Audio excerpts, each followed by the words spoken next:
It's Clyde Rocksinger here.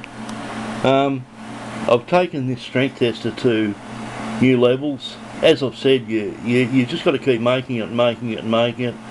You will make many different experimental versions of it. I tried using wood to save me having to make it out of the PLA because I couldn't get the length. And then I discovered a new way of doing it. I tried this way, but when you bolt the thing together, it still kind of had a tendency to wiggle like that.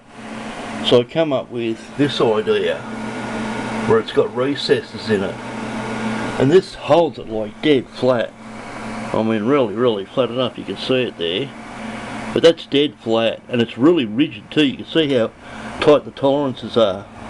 It's 0.5 millimetre each side, and this is working extremely well. The other thing is I needed to have a slider slide along this, so that I can't get that to slide on the. That's got to actually slide backwards and forwards depending on the length of the material you're testing.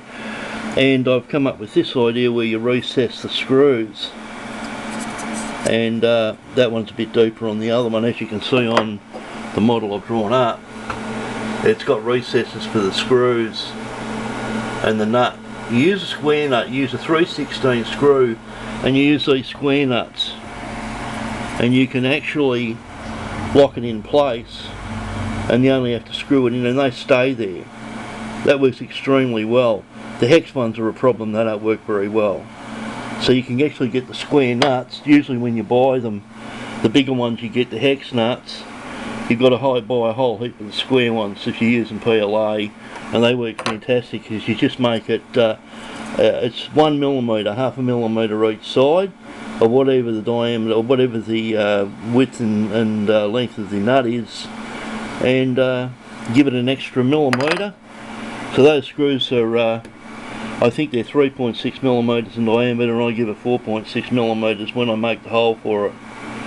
But you know, you've got to go through many stages of development, but this is really coming together nice. And what I'll do is I'll make a model up using the inch material. It's two of those things side by side, and then when I rough cut the aluminium, I'm going to use PLA ends on it to make it all nice and neat.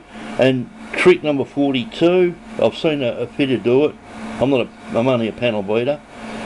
We just drill holes. We just get the drill and drill a hole. I'm finding that you can't get the accuracy, and so to get the accuracy, what you've got to do is pre-drill it with a much smaller drill, like an eighth drill bit. You pre-drill it with an eighth drill bit and then drill it out with quarter. So you've got a nice big eighth drill bit hole as a centre hole, and then you very slowly drill through it. If it's aluminium, you use a bit of lubricant. CRC is a handy one to use. I forget what they call it in the supermarket. I buy it at Coles, but it's CRC. You spray it on, and then you just you know, very lightly drill through it, and you're not going to get big jagged edges on the other side. But yeah, this has gone through a lot of stages, and this is the most advanced I've come up with so far. This is a really cool idea. So I can make a length, you know, probably 3 sections long, and it'll be dead straight and dead rigid, and it'll be all screwed together, and you'll be able to slide things over the top of it.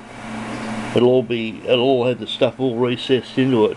Those screws have got to be cut off. That's why I did that, because I couldn't get exactly the right screw length, and I found that I put the longer one in, and I've actually recessed that a little deeper in the model I just drew up, and then I just grind the end of those screws off until they go inside the body. So yeah, it's not that hard to do, or hacksaw them off and grind them off, whichever way. But this is coming along really nicely now, and as you can see, when this is pushed together, that's a really nice. That's a really nice connection there, and as you can see, the holes just go straight through, and you get yourself a nice rigid straight piece that you can make longer and longer. And then once I get the complete model all modelled out in PLA and I get all the exact dimensions, then I very carefully make one out of the aluminium stuff. This is very expensive, this stuff, but it's extremely good. And I've got the name of of the wholesaler here. And there's plenty of places that would sell it. I've got to find somebody else the place that sells it. I dare say that once they find out I'm using this, they'll discontinue carrying it. But luckily I only need this bit to make the thing I'm making. But there's plenty of aluminium supplies around to be able to buy it from somebody else. Anyway, Clive Rocksinger and Shazza, over and out.